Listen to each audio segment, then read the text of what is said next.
আচ্ছা, এদিকে কতটা রাস্তা আছে? হ্যাঁ আরো অনেক। গাছ দেখছো কত বড় বড় পেঁপে ধরে আছে। এই আমের দাম কত? 2 লক্ষ টাকা। 2 লক্ষ। আপেল ছেড়ে দিয়ে এই কুল নিয়ে যায়, যেটা এই মাসিমা বললেন। আর কিছু পোকার ঝিঝি আওয়াজ আমরা পাচ্ছি। তোমরা যারা প্রকৃতিকে ভালোবাসো তাদেরকে নো ডাউট খুব সুন্দর লাগবে। হ্যালো বন্ধুরা, আমি আরিফুর রহমান আর সকল বন্ধুকে আমার মোস্ট ওয়েলকাম জানাই। আজকে আবার আমি একটা নতুন ভিডিও নিয়ে চলে এসেছি। আমি আজকের ভিডিওয় তোমাদেরকে দেখাবো যে মেদিনীপুর থেকে কিছুটাই দূরে একটা সুন্দর জঙ্গলমহলে একটা পার্ক আছে। সেই পার্কে তোমাদেরকে আজকে নিয়ে যাব আর বিস্তারিত আলোচনা করব সেই পার্কের ভিতরে ঢুকে। তো আমার ভিডিওটা শুরু করছি, চলো। মেদিনীপুর স্টেশন থেকে প্রায় আধ ঘন্টা আর বাস স্ট্যান্ড থেকে প্রায় 20 মিনিটে পৌঁছাতে লাগবে এই পার্কটায়। আজকে যে তোমাদেরকে একটা নতুন ভিডিও দেখানোর উদ্দেশ্য আমি এসেছি, ঠিক সেই জায়গাতে এসে পৌঁছে গেছে। এটা হচ্ছে main gate, forest park. Medinipur শহর থেকে প্রায় 7 কিলোমিটার আমাকে আসতে হলো। আসার রাস্তাটাও তোমাদেরকে দেখালাম। ফাইনালি এসে পৌঁছে গেছি ফরেস্ট পার্ক। এখানে একটা মোবাইল নাম্বার দেওয়া রয়েছে। এখানে কিন্তু বাইরে কোনো টিকিট কাউন্টার দেখতে পাচ্ছি না, গেটটা খোলা ছিল। আর গেটটাকে দেখিয়ে দাও, দুদিকে হাতির ফটো দেওয়া আছে। যদিও এটা জঙ্গল মহল, এটা একটা জঙ্গল এরিয়া, চারিদিকে কিন্তু হাতি রয়েছে। এবার কোথায় রয়েছে জানি না, চলো এবার আমরা ভিতর দিকে ঢুকি।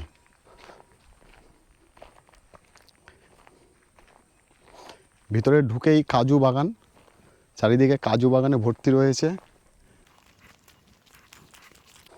এটা হলো মেদিনীপুরের ফরেস্ট পার্ক। এই ফরেস্ট পার্কের মধ্যে আসার উদ্দেশ্য এটাই যে এই ফরেস্ট পার্কটা আমি দেখলাম অনেকে এইখানে জানে না, যেহেতু মেদিনীপুর শহর ছাড়িয়ে যে জঙ্গলটা পড়ে অনেকটা, সেই জঙ্গলের ভিতরে এই ফরেস্ট পার্কটা রয়েছে। এইখানে এলে দেখতে পাবো আমরা সুন্দর একটা ফাঁকা জায়গা, যেখানে এখানে বন্ধু বান্ধবদেরকে নিয়ে আমরা যদি আগে থেকে বুক করে আসি তাহলে পিকনিক করতে পারবো, বা ফ্যামিলিকে নিয়ে এসে একদিনের জন্য এই যে পরিবেশটা, যে গাছপালার পুরো ফাঁকা, এই যে মাঝে মধ্যে পাখির আওয়াজ আর একদম নিরিবিলি শান্ত পরিবেশের এর উপভোগটা আমরা করে যেতে পারবো। এইখানে কি কি দেখার কি আছে? দেখার বলতে এটা এগ্রিকালচার পার্ক। Agriculture park. ওইখান থেকে রাস্তা কি এইরকমই ঘুরে আসতে হবে নাকি? এটাই রাস্তা। এটাই রাস্তা? আর আপনাদের টিকিট ফিকিট কিছু নেই? না টিকিট কিছু নেই? না। তা আগে শুনেছিলাম 10 টাকা করে টিকিট রয়েছে। আচ্ছা, আগে ছিল, এখন আপাতত কিছু আপনি নেই। কে? আমি পার্কের ওনার। আপনি পার্কের ওনার? আচ্ছা, তো আপনাদের এখানে খোলার সময়টা কটা থেকে কটা? সারাদিনই খোলা থাকে। সারাদিন খোলা থাকে? তাহলে সম্পূর্ণ ফ্রিতে এসে মানুষ ঘুরে যেতে পারবে? না, ফ্রিতে এখনো সবটা রেডি হয়নি। আচ্ছা, রেডি হলে তারপর তার ফিসটি। রেডি হয়নি মানে কি? তাহলে আপনাদের পার্কের কাজ চলছে? হ্যাঁ, কাজ চলছে। এখানে কি মানে কি ফেসিলিটি পাবে যারা আসবে? কিসের জন্য আপনারা কি করতে চাইছেন? জনসাধারণের জন্য কি স্পেশালিস্ট কি রাখতে চাইছেন? প্রথমত এটা একটা ইকো ট্যুরিজম সেন্টার হিসেবে আমরা গড়ে তুলতে চাইছি। ওকে। সেখানে আপনার নানা রকম ফলের বাগান থাকছে। আচ্ছা এই যে কুল দেখছেন, আপেল কুলের গাছ, এগুলো আচ্ছা, কি কি? এগুলো আপেল কুল।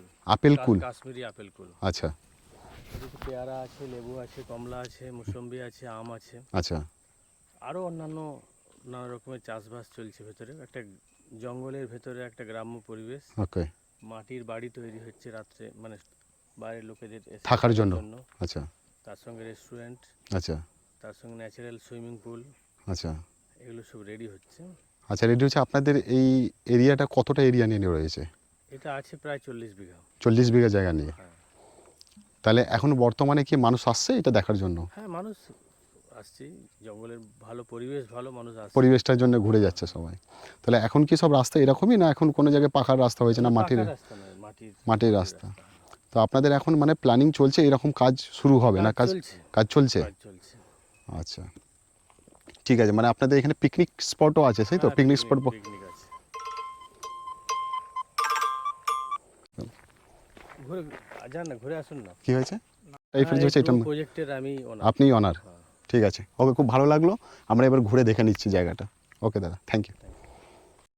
এই গাছের সাথে তোমাদের অনেকবার আমি পরিচয় করিয়েছি। এটা হচ্ছে কাজু গাছ। কাজু গাছ আমরা ঢোকার মানে এটার যে আমরা যে ভিতরে যে আসছিলাম, ভিতরে ঢোকার পর থেকেই আমরা পুরো কাজু বাগান দেখতে পাচ্ছি। আর আমরা যে এই প্রপার্টির মালিক যিনি, তার সাথে কথা বললাম। এখানে বিভিন্ন ধরনের গাছের চাষ চলছে, আর এই প্রজেক্টটা কিন্তু এখনও কমপ্লিট হয়নি, যার কারণে অনেকটা আমাদের মানে জঙ্গলের মতো লাগছে। এই প্রজেক্টের কাজ হবে, এটা একটা সুন্দর রিসর্টের মতো হতে চলেছে, তাদের কাজ অলরেডি চালু হয়ে গেছে। তারপর এখানে কিন্তু একটা টিকিট ধার্য হবে। এখন এর কোনো টিকিট নেই, এখন সম্পূর্ণ ফ্রিতে যারা আসবে, যদি মনে করো যে একটা বেলা আমরা এসে এইখানটাতে আমরা কাটিয়ে যাব। আর এখানে দেখতে পাচ্ছ এর যে পরিবেশ সম্বন্ধে তোমাদেরকে তো নতুন করে বলার কিছু নেই। আমি যেই জায়গায় এসেছি বা যেই রাস্তা দিয়ে এসেছি নিশ্চয়ই বুঝতে পেরেছো। এটা একটা কত বললো, প্রায় 40 বিঘে জায়গা, 40 বিঘে জায়গা নিয়ে এই পার্কটাকে তৈরি করা হচ্ছে। তো আমরা বিস্তারিত দেখে নেব। এখন এই যেমন ধরো এইদিকে সব মাটির বাড়ি, আসো এখানে একটু দেখিয়ে দিই। এই ধরনের থাকার জন্য যারা এসে স্টে করবে, থাকার জন্য যেমন রিসর্টে থাকতে গেলে যেরকম হয়, এই থাকার জন্য এখানে সব ব্যবস্থা করা হচ্ছে। আর বিশাল বড় একটা এরিয়া, যেটা বললো 40 বিঘে জায়গা নিয়ে, মানে এরকম অনেক কিছু কাজ চলছে এখন, সেই কাজগুলো তোমাদেরকে দেখাচ্ছি।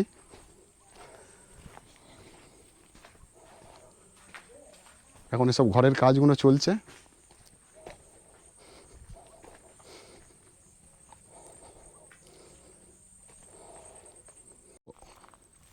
এই রাস্তা হয়নি, রাস্তার কাজ সব বাকি রয়েছে, এরকম রাস্তা হবে। তার সাথে এই অলরেডি দেখতে পাচ্ছ এদের একটা প্লট ভাগ করা হয়ে গেছে, সেই প্লট হিসাবে সমস্ত জায়গার কাজ এখানে চলছে। এইগুলো ফুলের বাগান ছিল একটা সময়, তো এটাকে নতুন করে আবার কাজ তৈরি করছে। আর ইকো ট্যুরিজম পার্ক হবে এই ফরেস্ট পার্কটা। আর এটা বিস্তারিত প্রচুর বড় জায়গা রয়েছে। এখন আমরা যতটা পারবো তোমাদেরকে ঘুরে ঘুরে দেখানোর চেষ্টা করব।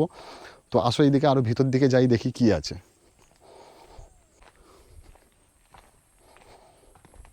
মাসিমা কত দূর রাস্তা? কোথায় যাবে? এই ঘুরতে এসছি আপনাদের বাগানটা। বাড়ি কলকাতায়। কলকাতা থেকে আসছো? হ্যাঁ। মানে আমার গাড়ি নিয়ে এসছি, গাড়ি গেটের বাইরে রাখছো? গেটের বাইরে রেখেছি। আপনাদের কাজ চলছে তো নাকি? হ্যাঁ হ্যাঁ, এই তো কাজ চলছে, শুধু লেবারদের প্রবলেম এত কি না, হুম। ওই জন্য তাড়াতাড়ি করতে পারছি না। পূজার সময় জানে এই ঘরগুলো উদ্বোধন হবে, আচ্ছা, কিন্তু কিছুতেই হচ্ছে না। পুজোর সময় করতে পারবে এই ঘরগুলো উদ্বোধন? তাকে জিজ্ঞেস করছো যে মালিককে দেখা হয়েছে? হ্যাঁ দেখা হয়েছে, বললো কাজ তো চলছে, আমরা তো চেষ্টা করছি তাড়াতাড়ি করে চালু করার জন্য। আমরা তো তাড়াতাড়ি চেষ্টা করছি চালু করার জন্য। আচ্ছা, এদিকে কতটা রাস্তা আছে? হ্যাঁ আরো অনেকটা। অনেকটা আছে? হ্যাঁ, চলো তাহলে আমরা একটু ঘুরে দেখে ওই নিচ্ছি। গেট পর্যন্ত যান না, ঠিক আছে, গাড়ি নিয়ে আসছে, চিন্তা নাই। ঠিক আছে। আর এখানে বিভিন্ন ধরনের পেঁপে, দেখো পেঁপে গাছ কত ছোট ছোট সুন্দর সুন্দর, দেখো পেঁপে ধরেছে। একবার হামিমকে বলবো একটু কাছে নিয়ে আসো। আর দেখো একদম গাছ দেখছো কত বড় বড় পেঁপে ধরে আছে, দেখো এই ধরনের বিভিন্ন পুরো পেঁপে বাগানটা দেখো, পুরো পেঁপে বাগান আছে এখানে। অনেক ধরনের বিভিন্ন রকমের গাছ রয়েছে যেখানে চাষ হচ্ছে আমরা দেখতে পাচ্ছি। গাছেও সজনা ডাঁটা ধরে গেছে। আচ্ছা, হ্যাঁ, ফুল তো এখন তো ফুলে ভর্তি। হুম, মানে বিভিন্ন ধরনের গাছ আপনাদের এখানে হ্যাঁ, রয়েছে, সেই তো? কত রকম আমের গাছ আছে জানেন তো? আচ্ছা, ওই তো পেপারে দিয়েছিল, হ্যাঁ হ্যাঁ, কলকাতা ওই মিয়াফুলি আম, আচ্ছা। মিয়া জাতি আম গো, হ্যাঁ হ্যাঁ, বলে 2 লক্ষ টাকা একটা পেটির দাম। একটা পেটির দাম 2 লক্ষ টাকা? হ্যাঁ, ওটা কি আম? এসব বাইরে বাইরে চলে যাবে তো। আচ্ছা, সেই আম চাষ হচ্ছে আপনাদের এখানে? হ্যাঁ হ্যাঁ, ওই তো পেপারে দিয়েছিল, পেপারে ছবি দিয়েছিল, ওই যে কি ওই আমটার নাম কি? মিয়াফুলি আম। মিয়াফলি আম? হুম, কত করে কেজি? ও তাকে জিজ্ঞাসা করলে এক পেটি আমের দাম কত? 2 লক্ষ টাকা। 2 লক্ষ টাকা? হুম, বুঝতে পারছো, এক পেটি আমের দাম 2 লক্ষ টাকা। সেই আমের চাষ এইখানে হচ্ছে। হ্যাঁ হ্যাঁ, সেই আমগুলো বাইরে সাইজ কিরকম, নর্মাল সাইজ না বড় বড় সাইজ না হয়? এরকম, নর্মাল সাইজ, এরকম সাইজের হ্যাঁ হয়? এরকম সাইজ। আর ওই পাশে একটা গাছে 1 কেজি, আচ্ছা একটা আম 1 কেজি, আচ্ছা এরকম লম্বা লম্বা। আচ্ছা, তাহলে এখানে সব থেকে দামি আম কি ওই মিয়াফলিটা? হ্যাঁ, মিয়াফুলি সব ও তো সব বাইরে খোঁজে। আচ্ছা, ওই যে মুর্শিদাবাদ সে নবাব রাজা বলেনি, হ্যাঁ হ্যাঁ হ্যাঁ, সিরাজউদ্দৌলা যে সব। সিরাজউদ্দৌলা, সেই তারা যেমন আম খেতে ভালোবাসতো, হ্যাঁ হ্যাঁ সব সিজনে আম হতো তো। হ্যাঁ, আমাদের এই গাছগুলো সেরকম দেখুন, এই তো কিছুদিন আগে এত আম পাড়া হয়েছে, পাকানো হচ্ছে, আমরা খাচ্ছি। হ্যাঁ হ্যাঁ, আবার মুকুল এসে গেছে, আচ্ছা। আবার 2 মাস পরে কার মুকুল আসবে। তো আমাদের 12 মাসই চাষ হতে থাকছে নাকি? এই তো 2 বছর চালু হচ্ছে। আচ্ছা, এটা 2 বছর চালু হয়েছে? আগে ছিল না, হুম। এই 2 বছর আগে তাহলে কি ছিল, এটা বন মতো হয়েছিল হ্যাঁ, নাকি? এইখানে কেউ যেতে পারতো না। হ্যাঁ, এইসব জিসিপি দিয়ে এইসব বন্টন পরিষ্কার করা হয়েছে। আচ্ছা। এই যে কুল খেলে আপনি ভুলতে পারবেন কুল না। গাছ ফুল হয়েছে? হ্যাঁ, ফুল হয়েছে, ওটা নভেম্বর ডিসেম্বরে আচ্ছা, হবে। ওই যে সেই একটা প্রোগ্রাম হয়েছিল জি বাংলা, হুম, জি বাংলার প্রোগ্রাম হয়েছিল, কলকাতা থেকে তো অনেক লোক আসছিল নি, আচ্ছা প্রায় লোক কুল কিনে নিয়ে গেছে। আচ্ছা, আপেলকে ফেলে রেখে ওই কুল খাবে। খুব ভালো কুল হয়? ভালো কুল, এরকম কুল এই চত্বরে নেই, আচ্ছা, এই চত্বরে নেই। এই কুল বাগানটা একটু দেখিয়ে দাও, চলো দেখি আর কি কি সামনে আছে একটুখানি। যাও, আমি যাও না, কাঁঠাল গাছ লাগানো হয়েছে। হ্যাঁ আমরা যাচ্ছি, দেখে নিচ্ছি একটু কুলের বাগানটা দেখে নাও, নাকি এত সুন্দর কুল হয়। এটা ঠিক ডিসেম্বর জানুয়ারির দিকে এই কুলগুলো হয়। আর যখন মানুষরা আসে নাকি আপেল ছেড়ে দিয়ে এই কুল নিয়ে যায়, যেটা এই মাসিমা বললেন আমাদেরকে। বিশাল বড় জায়গা, আরেকবার বলি 40 বিঘে জায়গা রয়েছে। পুরো জায়গাটা হয়তো এই বনের ভিতরে আমরা ঢুকতে পারবো না, যতটুকু এই রাস্তা করা গেছে লাল মাটির রাস্তা, এই লাল মাটির রাস্তা দিয়ে যেতে যেতে তোমাদেরকে দেখাবো। আর একদিন যখন এই পার্কটা তৈরি হয়ে যাবে তখনও আসবো, চেষ্টা করব সেই পার্কটা এখনের যে দৃশ্য আর এটা হয়ে যাওয়ার পর, তৈরি হয়ে যাওয়ার পর কেমন লাগছে সেটাও তোমাদেরকে দেখানোর চেষ্টা করব। চলো তো ঘুরে ঘুরে দেখিয়ে দিই। এখানে তো গাছ প্রচুর রয়েছে। এখনও বলছি যে প্রত্যেকটা গাছের সম্বন্ধে হয়তো তোমাদেরকে বলতে পারবো না, এক একটা জায়গায় এক একটা বাগান করা রয়েছে। আর এই বাগানের চাষ চলছে বিভিন্ন গাছের। দেখো এইখানে তো মানে জনসাধারণের সেরকম বসবাস বলে কিছু নেই, একদম একটা চারিদিকটাই জঙ্গল। এই জঙ্গলের মাঝখানটায় এই 40 বিঘে জায়গাটাকে নিয়ে, সেই জায়গাটাকে নিয়ে একটা রিসোর্ট তৈরি করতে চাচ্ছে, যেটা ফরেস্ট পার্ক এখন বর্তমানে নাম রয়েছে। তো এইখানে কাজ চলছে। আর এর পরিবেশ নিশ্চয়ই বুঝতে পারছো, শহরের কৌতূহলের একটু মাত্র সাউন্ড আমাদের কাছে নেই।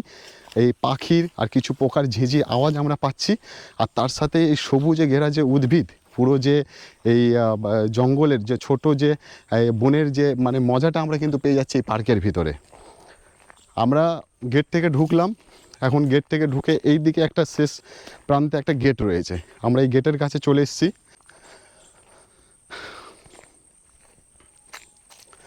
বিভিন্ন ধরনের আম, বিভিন্ন ধরনের পেঁপে, বিভিন্ন ধরনের কাঁঠাল, মানে সব প্রজাতির ফল এখানে চাষ করা হচ্ছে। এবারে সেই জায়গাগুলো আমরা ভিতরে ঢুকতে পারবো। দেখো এইগুলো কী গাছ জানি না, এটা একটা বাগান, ছোট ছোট গাছ। হ্যাঁ, ওল। আচ্ছা, এইগুলো হচ্ছে ওল গাছ। ওল গাছের দেখো পুরো এইখানে একটা জায়গা নিয়ে প্রায় 4-5 বিঘে জায়গা নিয়ে এখানে একটা ওল গাছের চাষ হচ্ছে। আমরা ওই গেট থেকে এসেছিলাম, এইখানে শেষ প্রান্ত এইখানটায়, এইদিকেও ঠিক ওল গাছের চাষ হচ্ছে। তোমরা যারা প্রকৃতিকে ভালোবাসো তাদেরকে নো ডাউট খুব সুন্দর লাগবে। আমরা এখানে আসি, আমরা বেড়াতে যাই একটু আমাদের মনটাকে শান্ত করার জন্য, শহরের ব্যস্ততা থেকে নিজের জীবনকে রিফ্রেশ করার জন্য। আর তার জন্য আমার মনে হয় এটা একটা উপযুক্ত জায়গা। তবে এর কাজটা হয়ে যাওয়ার পর আরও সুন্দর হবে, যেহেতু এখন রাস্তাঘাটটা ঠিক মতো নেই, এখানে একটু বৃষ্টি হলে চলাফেরার অসুবিধা হতে পারে। তো যাক, আমরা শুকনো সময় এসেছি বলে তোমাদেরকে ঘুরে দেখাতে পারছি।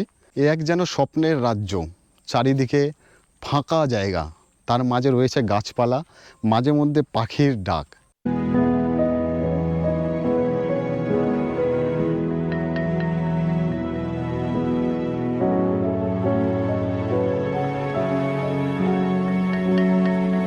ফরেস্ট পার্কের ভিডিও আমি এইখানেই শেষ করতে বাধ্য হচ্ছি, কারণ আমরা যে পার্কটা ঘুরলাম এটাই এখন নতুন প্রোগ্রেসের কাজ চলছে, যেই কারণে পুরো জায়গাটা তোমাদেরকে ঘুরিয়ে দেখানো আমাদের সম্ভব হলো না। বাট যতটুকু রাস্তা করা আছে, যতটুকু আমরা যেতে পেরেছি ততটুকু কিন্তু আমরা চেষ্টা করেছি আমার এই চ্যানেলের মাধ্যমে এই ফরেস্ট পার্কটার ভিডিওটা তুলে ধরার জন্য। তো আমার ভিডিও আমি আজকে এখানেই শেষ করছি ফরেস্ট পার্কের। যদি ভালো লেগে থাকে তাহলে বন্ধুদের সাথে তোমরা ভিডিওটা বেশি করে লাইক শেয়ার করে সাবস্ক্রাইবার করতে ভুলো না। আবার খুব তাড়াতাড়ি তোমাদের সাথে আমি দেখা করছি আমার একটা নতুন ভিডিও নিয়ে। ততক্ষণে সকলে ভালো থেকো আর সুস্থ থেকো। বাই।